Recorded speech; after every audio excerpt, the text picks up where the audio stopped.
Bonjour à tous et à toutes et bienvenue sur la Science Espérance. Aujourd'hui nous nous retrouvons pour une nouvelle vidéo sur la pollution sonore. Mais savez-vous ce que c'est? La pollution sonore est un trouble constitué par des bruits qui, au-delà d'un certain seuil auditif, constituent un événement anormal pour votre oreille. Le bruit est une nuisance très présente dans notre vie quotidienne.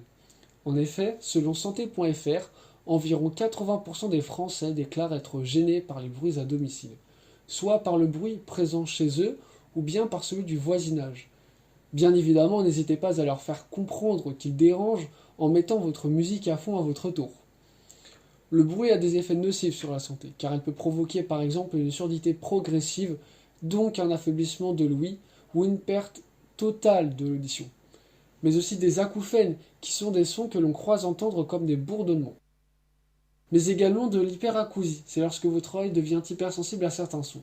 Ou bien encore un traumatisme sonore aigu, c'est une lésion brutale due à une exposition intense comme lors d'une explosion.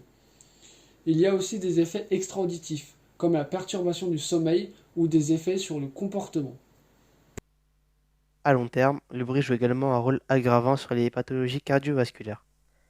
De plus, celui-ci a un impact sur le système nerveux, visuel, sur le système immunitaire, digestif, respiratoire et sur beaucoup d'autres choses.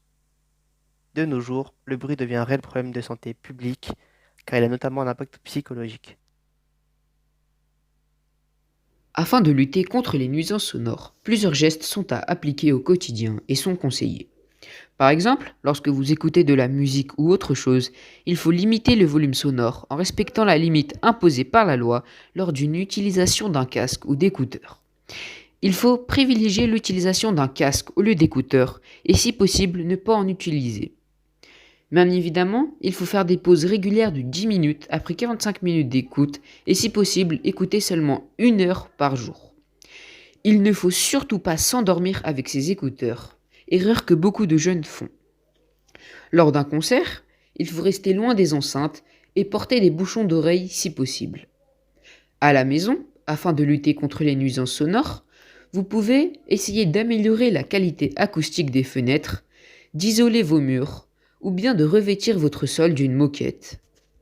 Bien évidemment, si vous avez des problèmes persistants, n'hésitez pas à consulter un ORL et de faire régulièrement une vérification des oreilles.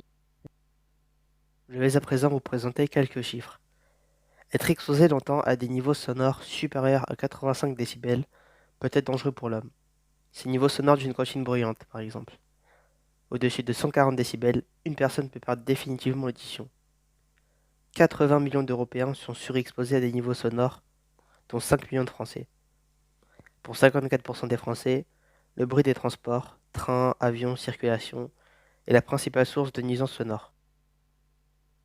Voilà, c'est tout pour aujourd'hui. On se dit à demain pour une nouvelle vidéo ou tout de suite sur notre site web. C'était la Minute Science L'Espérance.